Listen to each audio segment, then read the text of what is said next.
ये पहला आइटम है, सबसे पहले 5 लाख रुपए की क्या है मेरे बच्चों, रजिस्टर्ड कैपिटल है, 100 रुपए की ईच है। तो बताइए क्या लगता है, what is registered capital, authorise capital कहाँ जाती है, बोलो फटाफट। हाँ, इक्विटी एंड लायबिलिटीज कहाँ जाएगी मेरे बच्चों, इक्विटी एंड लायबिलिटीज में। ठीक है बच्चों, क्लियर है बात। बिल्डिंग बताओ फटाफट, बिल्डिंग कहाँ जाएगी, non current assets, property plant and equipment. Machinery फटाफट, non current assets, property plant and equipment. Open closing stock, closing stock देखो अब ट्रायल बैलेंस में क्लोजिंग स्टॉक आता नहीं है वैसे, बट यहाँ पर आ चुका है तो एडजस्टेड परचेज का चक्कर है, तो क्लोजिंग स्टॉक बैलेंस शीट की एसेट साइड में जाता है तो ये हमारी एसेट्स। अब बताओ कौन सी एसेट है, करंट या नॉन करंट, अरे ये तो कोई भी बता देगा यार, करंट है। अब करंट के अंदर देखो, करंट में देखो कितनी सारी हेडिंग है, CIT CSO, अरे बोलो।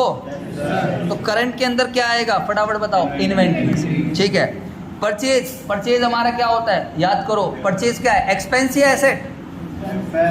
देखो ये सारे डेबिट बैलेंस है, क्वेश्चन देख लीजिए, क्वेश्चन भेजा ना मैंने आप लोगों को, अरे बोलो ना यार। तो परचेज क्या होता है आपका, एक्सपेंस, एक्सपेंस है तो क्या है, डेबिट बैलेंस है, क्योंकि डेबिट बैलेंस एक्सपेंस है। अब एक्सपेंस है तो कौन सा है बताओ, कॉस्ट ऑफ मटेरियल कंज्यूम थोड़ी है, मटेरियल थोड़ी है। Purchase of stock in trade कहाँ आएगा ये, परचेज, CP। इसके बाद क्या आएगा, सैलरी, हाँ सैलरी एम्प्लॉय। देखो कुछ आसान है, कुछ आसान है, देखते के साथ पकड़ लोगे, कुछ के लिए मेहनत चाहिए और मैं करवा ही रहा हूँ मेहनत। इसके बाद क्या है, director fees, other expense, rent, other expense, depreciation, depreciation है ना, मट आ रहा है ना, फ्लो बन रहा है ना, ऐसे हो जाएगा। बैड डेट्स, बैड डेट्स हमारा अदर एक्सपेंस है, क्योंकि और कोई हेड है नहीं, एक्सपेंस है हमारा, लॉस होता है एक तरीके से, ना तो C है, ना P है, ना C है, ना E है, ना F है, ना D है, तो बस क्या गया, O बच गया। और जो समझ में ना आए ना वो O में डाल देना, ध्यान रखना, जो समझ में ना आए उसको कहाँ डाल देना, O में। बस नेचर देख लेना, एक्सपेंस है तो एक्सपेंस में डालना, इनकम है तो इनकम में। अरे बोलो यार, चलो। Interest accrued on investment, interest कमा लिया लेकिन मिला नहीं है गलत, बुद्धि लगाओ।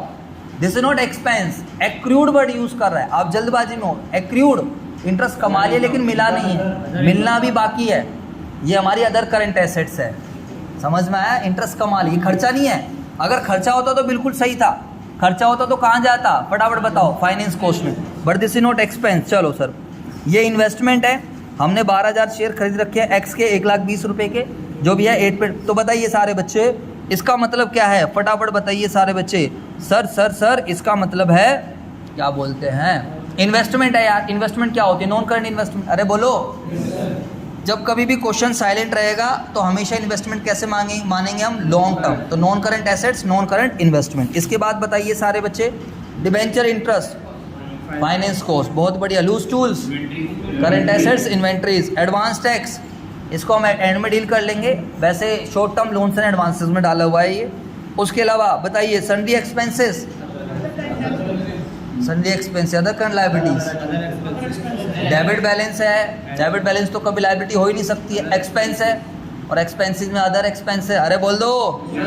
डेटर, डेटर, डेटर से आसान तो कुछ हो ही नहीं सकता, बोलो क्या। एसेट्स में कौन सी एसेट्स, करंट एसेट्स के अंदर जाओ, ट्रेड रिसीवेबल। देखो एसेट्स पकड़ के काम नहीं चलेगा, अब 11 चली गई, एसेट के बाद जाओ करंट, करंट में भी और अंदर जाना पड़ेगा, कहाँ, ट्रेड रिसीवेबल, समझ में आया। Bank, assets, current assets, cash and cash equivalent. Sir अच्छी बात है, तो खत्म हो गई। इसके बाद चलते हैं हम, बताओ सारे बच्चे, क्रेडिट आइटम है, तो क्रेडिट बेसिकली 2-3 चीज़ों के होते हैं, या तो लायबिलिटी के, या रेवेन्यू के, अरे बोलो, या फिर शेयर होल्डर फंड, इसी से रिलेटेड हो गया, कुछ प्रोविजंस वगैरह लायबिलिटी का ही पार्ट होता है। बताओ सेल्स, सर जी बच्चों वाली चीज़ें, revenue, outstanding expense, current liabilities under the head other current liability, जल्दी जल्दी कर रहा हूँ मैं। Provision for doubtful debts, provision, और ये हमारा प्रोविजन क्रेडिट बैलेंस है, तो शॉर्ट टर्म प्रोविजन में डाल सकते हो, वैसे इसको हम डेटर में से माइनस करके दिखाते हैं, बट ये ऑलरेडी उसके अंदर गिवन है, क्या बोलते हैं, ट्रायल बैलेंस में,